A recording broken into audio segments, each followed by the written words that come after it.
오늘 본문은 욥의 마지막 변론이죠. 친구들과 이렇게 변론을 주고받는 사이클을 거의 다 끝내고 오늘 부분이 마지막 부분에 해당이 됩니다.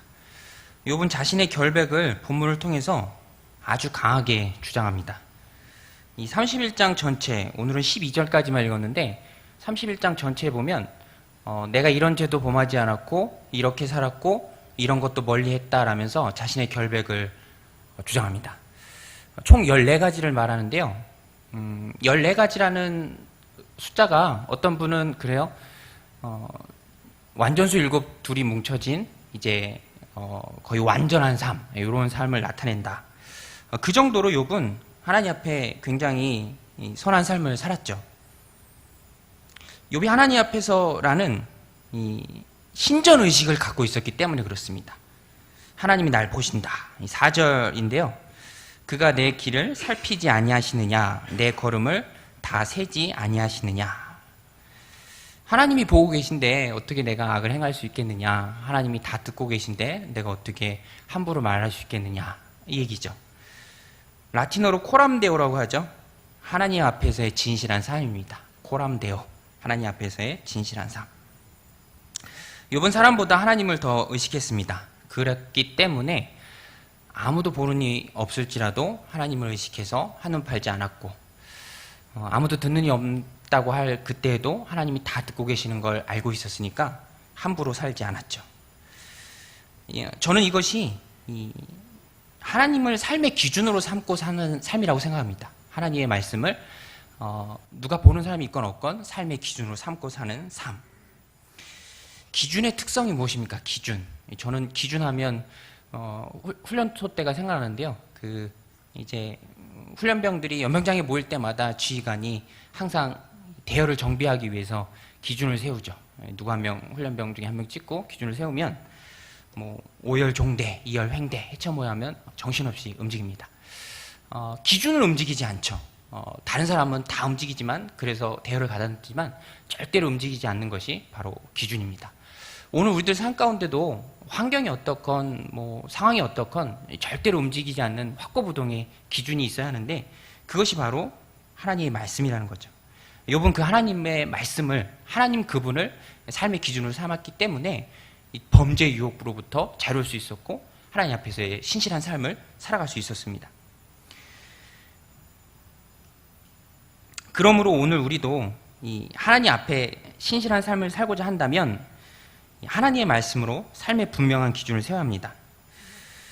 하나님은 하나님의 말씀으로 기준 세운 그 사람을 굉장히 기뻐하시죠. 저도 이렇게 물건을 고심하다가 사고 나면 그 물건을 써 봤을 때 참 마음에 들고 편안하고 행복하면 굉장히 그 물건이 기쁘죠. 얼마 전에도 캠핑 체어를 하나 샀는데요. 고민하다가 샀는데 앉으니까 너무 편하고 좋더라고요. 아이들 놀이터 가서 볼 때도 너희들은 놀아라, 아빠는 여기 앉아있겠다 하면서 1시간 이상씩 앉아있을 수 있고 바람 솔솔 불고 그 안에 앉아있는 것 자체가 굉장히 큰 행복이었습니다. 이거 잘 샀다. 의자가 인격은 없지만 그 의자는 주인인 저의 마음에 들었으니까 의자로서는 굉장히 큰 영광이죠. 오늘 우리의 삶도 하나님 앞에서 그래야 한다고 생각합니다. 주인이신 하나님이 내 삶을 보면서 굉장히 기뻐하시는 거예요. 내가 핏값을 주고 죄를 구원했는데 죄에 전한 삶을 보니까 내 마음이 너무 기쁘다. 핵심은 하나님을 인정해드리는 것과 하나님의 말씀을, 하나님 그분을 기준으로 삼는 것입니다. 이 스가랴 4장 10절에 굉장히 귀중한 말씀이 있는데요. 작은 일의 날이라고 멸시하는 자가 누구냐? 사람들이 수룹바벨의 손에 다림줄이 있음을 보고 기뻐하리라. 이 일곱은 온 세상을 두루 다니는 여호와의 눈이라 하니라. 다림줄이라고 나오는데 아시죠? 다림줄. 그 벽돌 쌓을 때 수직으로 밑에 줄을 달아서 벽돌이 올곧게 올라가도록 하는 다림줄. 수룹바벨이 손에 다림줄을 가진 그 모습을 하나님이 기뻐하셨습니다. 다림줄이 하나님의 말씀이죠. 삶의 기준입니다. 오늘 우리들의 삶을 바로 세울 수 있는 유일한 기준이 하나님의 말씀입니다. 그래서 오늘도 하나님은 이 말씀의 기준을 삼고 그 말씀을 꼭 붙들고 있는 성도를 보시면서 굉장히 기뻐하세요. 흡족해 하시고. 하나님께서 다윗을 향해서 다윗을 만나니 내 마음이 합한 자다. 내가 내 마음에 있는 모든 것을 저를 통해서 이루겠다라고 말씀하신 그 이유의 핵심도 다윗은 언제나 모든 결정과 선택의 순간에 항상 하나님을 생각했습니다. 심지어는 자신의 목숨이 위태로울 그때에도 사울 왕의 목숨을 해치지 않은 주된 이유는 그거예요. 하나님이 기름 부으신 자인데, 그죠? 하나님이 기름 부으신 자인데 어찌 내가 해칠 수 있느냐. 하나님으로 인한 어떤 행동의 제약이죠. 내가 할 수 있고 해야 하고 할 만한 충분한 힘이 있지만 하나님이 원치 않으시기 때문에 하지 않는다. 이 자체를 하나님이 굉장히 기쁘게 받으십니다. 내가 무언가 하나님을 위해서 적극적으로 하는 그것도 하나님 기뻐하시지만 하나님 때문에 하고 싶지만 멀리하는 그 마음, 그 아파하는 그 마음도 하나님 굉장히 기쁘게 받으시죠. 하나님을 인정해 드리는 거니까. 저희 집 아이들도 자기들끼리 재밌게 막 천방지축 막 놀다가 그래요. 야 이거는 근데 이렇게 하면 안 돼. 이거는 아빠가 싫어하는 거야. 이렇게 하면 아빠한테 혼나라고 얘기를 합니다. 그럼 듣는 아빠는 기분이 좋죠. 쟤네들이 나를 아빠로 인정하는구나. 내 말이 쟤네들 삶 가운데 영향을 미치는구나. 마찬가지라는 것입니다. 오늘 우리도 하나님을 하나님 되게 하시는 것은 늘 하나님을 의식하는 거죠. 할 수 있지만 하나님이 기뻐하지 않기에 하나님 말씀의 기준을 삼았기에 의지적으로 거부하는 것. 바울은 모든 것이 가하다고 했습니다. 그러나 모든 것이 선하다고는 하지 않았죠. 모든 것을 할 수 있고 모든 것이 가하지만 모든 것이 덕을 세우는 것은 아니다. 오늘 우리도 이런 것을 늘 마음속에 기준으로 가지고 있어야 합니다. 오늘 우리에겐 큰 자율성이 보장되어 있죠. 무엇이든지 내가 원하는 때에 원하는 것을 할 수 있습니다. 그렇지만 하나님이 기뻐하지 않는 일이라면 하나님의 말씀을 기준을 삼아서 옳지 않은 일이라면 즉각적으로 내려놓을 수 있어야죠. 이것이 하나님을 인정하는 삶이고요. 하나님이 보시면서 흐뭇해하는 삶입니다. 어느 때에는 목숨하고 대치될 때도 있죠. 물론 지금은 드문 일이지만 제가 한국교회사 시간 중에 그 교수님한테 들은 얘기인데 교수님이 해주신 얘기니까 굉장히 신빙성 있는 얘기인데 주기철 목사님 계시잖아요. 신사참배 반대하신 목사님. 그 주기철 목사님이 옥고를 치를 때 하도 굽히지 않으니까 또 민중의 중심이 되려고 하니까 그 일본 순사들이 그렇게 제안을 했대요. 우리가 당신을 자동차 뒷좌석에 태우고 신사옆을 지나겠다. 아무도 당신을 못 볼 것이다. 그때 살짝 고개를 굽혀서 신사의 예를 표해라. 그러면 신사 참배한 걸로 하고 풀어주겠다. 주기철 목사님이 이런 자에 거절했다고 합니다.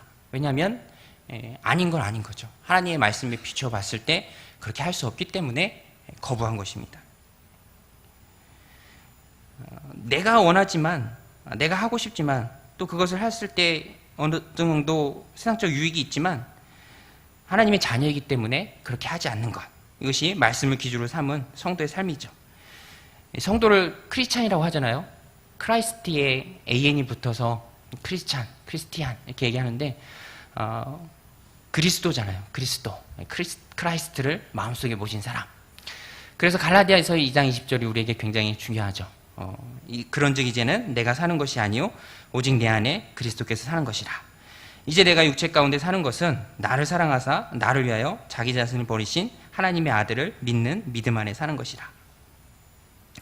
욥은 항상 하나님이 보고 계신다. 하나님이 다 듣고 계신다. 내가 하나님 앞에 있다라는 코람데오 하나님 앞에서의 삶을 의식했기 때문에 바른 삶을 살 수 있었습니다. 예수님을 영접하고 난 다음에 우리의 삶도 마찬가지죠. 하나님의 자녀가 되었기 때문에 하나님 나라의 백성이 되었기 때문에 이제는 새로운 삶입니다. 내 멋대로 사는 삶이 아니라 하나님의 말씀이라는 분명한 기준이 있는 삶이죠. 옛것의 낡은 가치관이 아니라 하나님의 말씀대로 사는 것입니다. 매일 삶 가운데 나와 동행하시는 하나님을 의식하고 또 그렇게 살아갈 때 우리가 욥처럼 죄의 유혹을 이길 수 있는 것이죠. 이것이 욥이 잘한 일이죠. 하나님 앞에 굉장히 선한 일입니다. 하나님의 말씀을 기준으로 삼고 살아가는 일. 근데 오늘 본문을 보면 욥이 잘한 일도 있지만 조심해야 될 부분도 있습니다. 잘못했다라고까지 말하기는 그렇지만 굉장히 경계해야 될 부분이 있는데 욥의 태도를 보면 시종일관 당당합니다. 자신의 결백을 주장하면서 지나치게 자신의 의를 주장하는 경향이 있어요.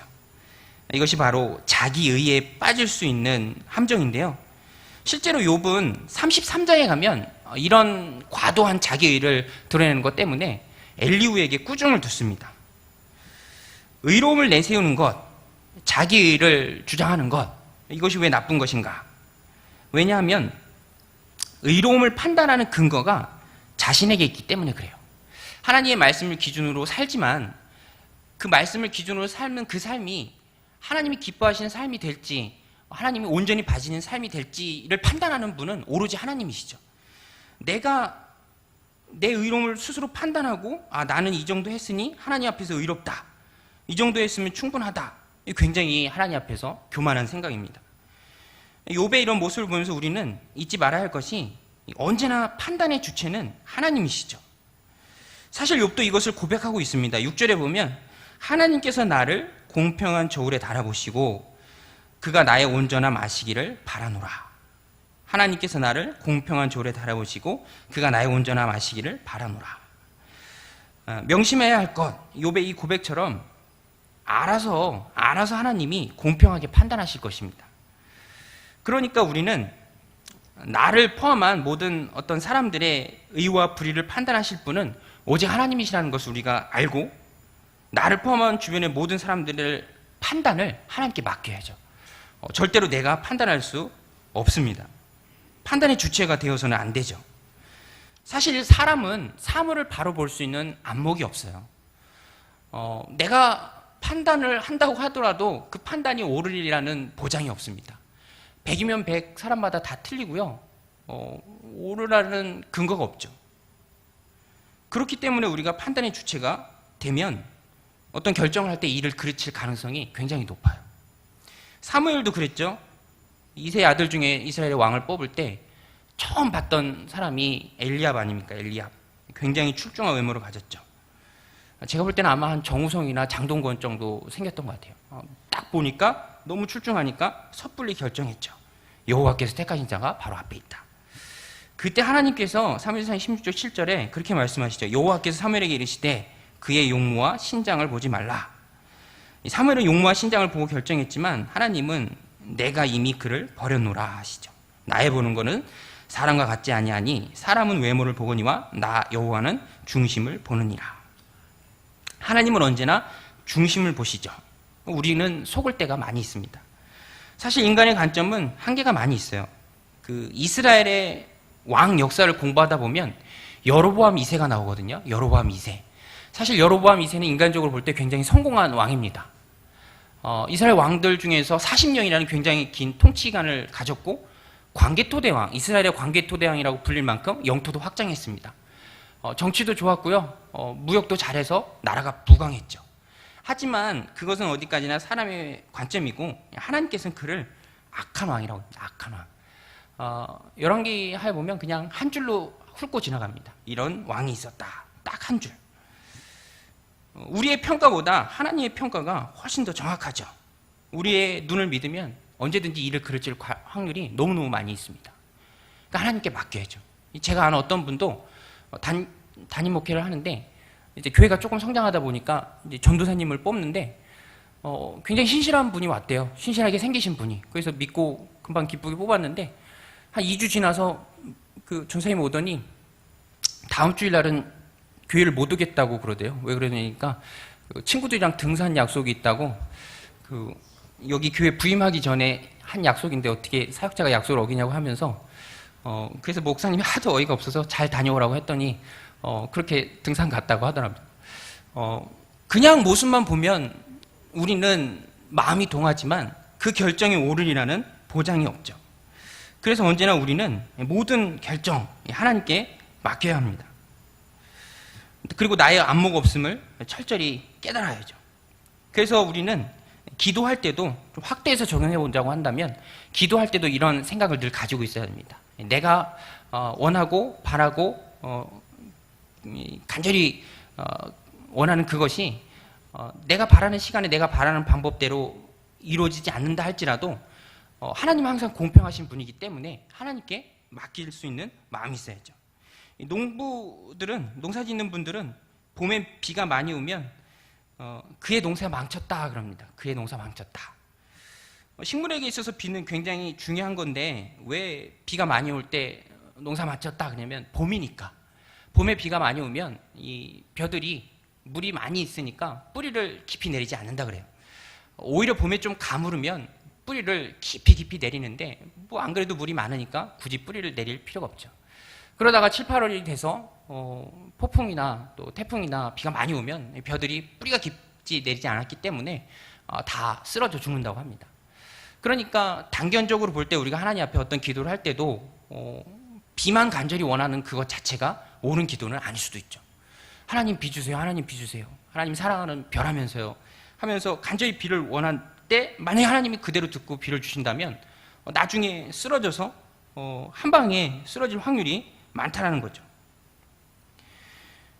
이사야 55장 9절에 보면 하늘이 땅보다 높은 같이 내 길은 너희 길보다 높으며 내 생각은 너희 생각보다 높으니라.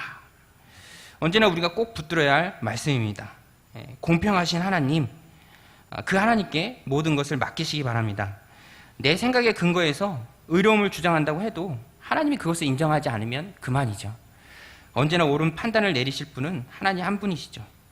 공평하신 하나님을 믿고 잠잠히 기다려야 합니다. 억울해도 하나님은 다 알고 계시기 때문에 우리에게 큰 위로가 되죠. 공평하신 하나님이 알아서 다 갚아주실 것이고 공평하신 하나님께서 알아서 선한 길로 우리를 이끌어 주실 거라는 믿음, 그 믿음이 있을 때 내가 애써서 내 의를 주장하는 것이 아니라 모든 것을 하나님께 맡기는 것이죠.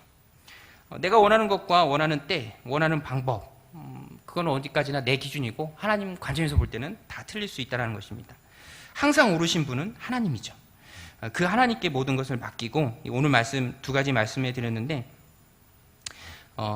하나님이 보시고 계시기 때문에 하나님이 보시는 그런 카로암데오의 삶, 그렇게 죄의 유혹을 멀리하고 또 그런 삶을 살 때 내가 의로워졌다고 내 스스로 판단해서 내 의를 주장하는 것이 아니라 모든 평가를 다 하나님께 맡기고 항상 오르신 하나님을 늘 기대하면서 또 하나님이 이끄시는 그 귀한 삶을 순종하며 따라가는 저와 여러분 되시기를 주님의 이름으로 축원드립니다. 기도하시겠습니다.